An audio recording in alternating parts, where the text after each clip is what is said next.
Hello there, welcome to Agile Positive. This is a Pen Positive podcast, and today let's talk about certifications. There was a question that came on one of my videos, and the question was can you guide me on taking a certification, Agile certification or Scrum certification? And I was thinking about it, why do we take certifications? Because there's so many different organizations or certification bodies which provide certifications, and it can be overwhelming for someone because you're spending a lot of money. Unless your company is going to pay for it, you're spending money and you want to make sure that you spend money in the right thing. You have Scrum Alliance, you have scrum.org, you have Exin, you have Save, that's Scaled Agile. So you have all these, and there are probably other certification bodies that have their own certifications. So, where do we start? Why do we take a certification? People would say that that's because I want to learn something new. But for learning something new, you don't need a certification. But if you want to tell people that you have learned something, then certification is important. So sometimes you get certification of completion, which means that you have gone through the training program. But that doesn't mean that you have written a test. So what is the difference between writing a test and having a certification of completion? So when I say that I've got a certification after I've done a test, then that lets people know that, okay, I have learned something and someone has tested me on my knowledge and I have passed that. So the certification body says that, okay, you've passed the test, which means that as per our guidance, you have the knowledge that is needed to perform the job, right? Now, does that mean that you can do a job well? For example, let's take a Scrum Master certification. Irrespective of which certification body you take your certification, would you be able to perform the responsibility of a Scrum Master by just getting a certification? The answer is no. You will be able to learn about Scrum, you will be able to learn about what are the various ceremonies, various artifacts, how do you run a Scrum ceremony, and all those things would be there. But would you be able to perform as a Scrum Master? I was a Scrum Master for at least 3 or 4 years before I even got a certification.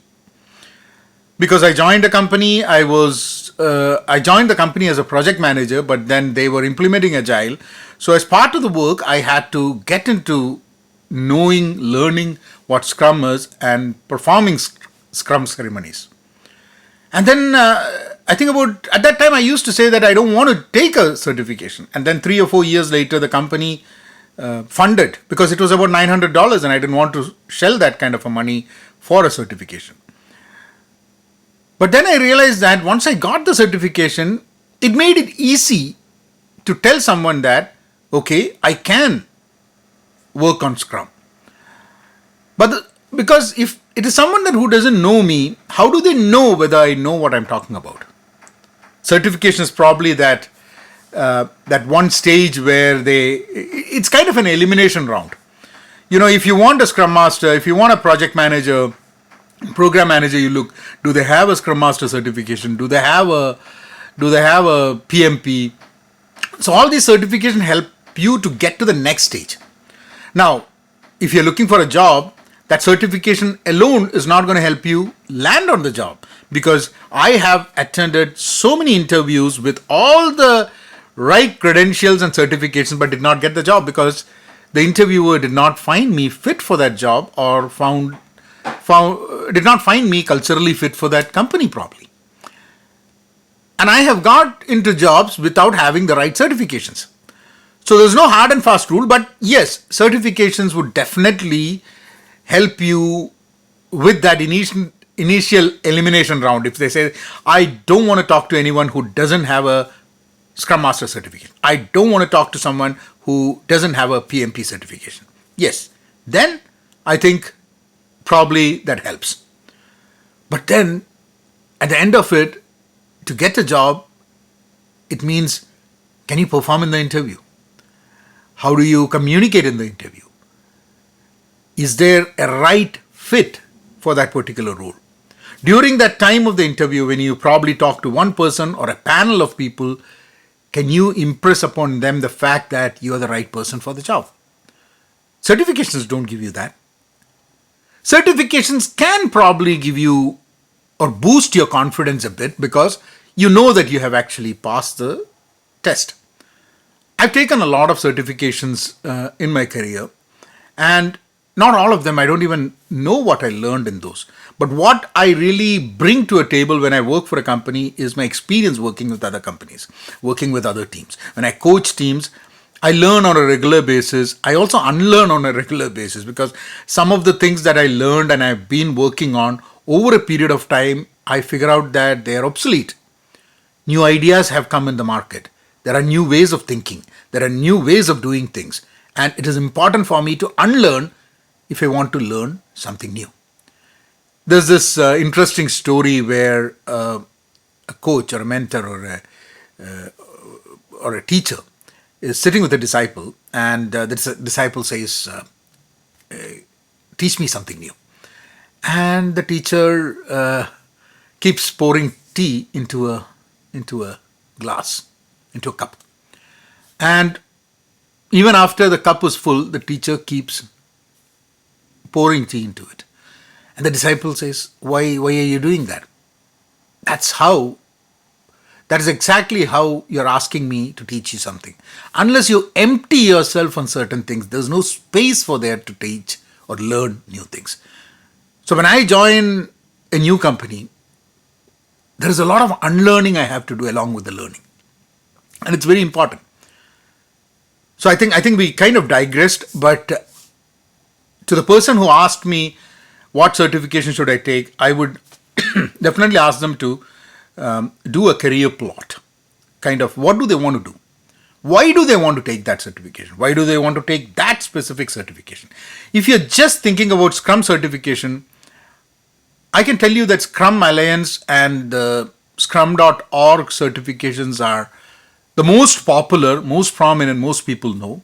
But there are the PMP organization, they have a certification as well in Agile. SAFE has a Scrum Master certification. Exin is another certification that I have. So, I don't have, Exin is a certification. I don't have that certification, but I had, at some time I had actually trained someone to get that certification. Which is an irony because I don't have the certification, but I'm equipped to, I was asked to teach people who were appearing for that certification. And I told the certification body, which was some training company, I told them, you know what, I don't have that certification. But they said, you have worked in this field for quite a long time and you have other certifications, so you should be able to do it. And I did a 3-day training program for them on Scrum, and I got some good reviews from them. But they were taking a certification test that I did not have a certification for. So that made me really think, what is the value of these certifications when you come? Because what you learn as part of one certification training program as to another certification training program is all pretty much the same. There are certification programs that are popular in some parts of the world. There are certification programs that are popular in other parts of the world. So it depends on where you are. If you are in the US, I would say Scrum.org or Scrum Alliance would be the right choices. But if you're really looking at enterprise level Agile training, coaching, or enterprise level, you want to work on major transformations, then Scaled Agile is the way to go. I don't know much about Disciplined Agile, which comes from PMP, but Scaled Agile is, I'm an SPC, so I would definitely have a leaning towards SAFE. But a Scrum Master certification probably more valuable is the Scrum.org and Scrum Alliance. But at the same time, if you really want to get a Scrum knowledge and get some training, there are definitely courses on LinkedIn. There are definitely courses available, even on Pen Positive channel, where I have done a 4.5 hours course on Scrum, which is free. I'll put a link to that on the show notes. But coming back to the point, we all take a certification for a particular reason. One, we might want to enhance our career. Two, we're applying for job. We want to enhance within our current job. We want to progress. Maybe we want to take up a new role. So there is always a reason. So ask, what is that reason? Why do you want to get certified? I can give you my personal experience, and I can maybe that'll help you. So I did not feel the need for a certification for a long time. I was doing Scrum, I was doing Agile. I didn't have any need for certification. And then why should I spend $900? Till I started applying for jobs. When I started applying for jobs, they were asking, do you have this certification? Do you have that certification? And that's a time, this time, during that time, I didn't have any certifications. No certifications. I had few years of experience in my resume, but I didn't have any certification. And I kept talking to them that, you know what, I got experience, why should I have certification and everything? And the guy said, that's fine. We know you would be able to do the job. But when I send this resume across to the hiring manager or a recruiter within the company, would they know? Looking at your resume, what would they do? What certifications does this person have? Oh, the person says that this person has worked in Agile for about 3 or 4 years but doesn't have any certification. Oh, why? Because getting a certification is not a tough thing. If you have some money to spend, you can get a certification. And then why is this guy? Am I not committed to that role? Is a question that people might have. So that's when I felt that, okay, not having a certification is going to impact my prospects when I look for a job.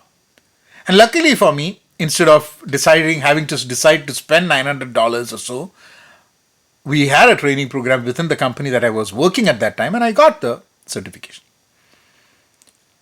Then a few years later, I said that I want to start training. So there was a valid reason that I want to start training others. So how am I going to be able to train other people on Scrum or Kanban or product ownership and everything? What do I do? So I looked out for what are the training programs where I could do a training, and it would be a train the trainer kind of a program, after which I would be a certified trainer to train those skills. And I found out Scaled Agile. Being a Scaled Agile program consultant, SPC, Safe Program Consultant. I probably spent close to about $3,000, and I did that training. And now I am equipped to train other people. And then COVID starts. And then I did a couple of trainings, but then as I did the training, I found out that that's not something that I really enjoy doing. Being on the Zoom, talking to people virtually for like 3 whole days and training people, that was not something that I really enjoyed. And I said, but by that time I had actually spent $3,000 on getting myself certified. Then what did I do? I continued with that, but I started working on the enterprise level and coaching companies, being part of the transformation and everything. And it helped me, because when I got into a new role, having a safe SPC certification did add a lot of value. Then again, I had this opportunity where I was working in a company and they had some funds. They had like $3,000 or $4,000 per person to spend on some training. I went ahead and took, so there was this new, at that time, new training organization or certification body called IC Agile. So it is, so there's so many different bodies which provide training. So I went ahead and took some certifications on enterprise agility, and 3-4 certifications I got done. There were tests.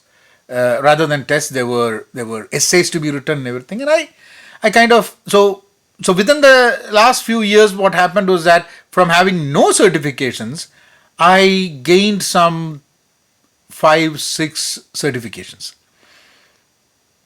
And they definitely would help, because when someone looks at the resume, they will look at it.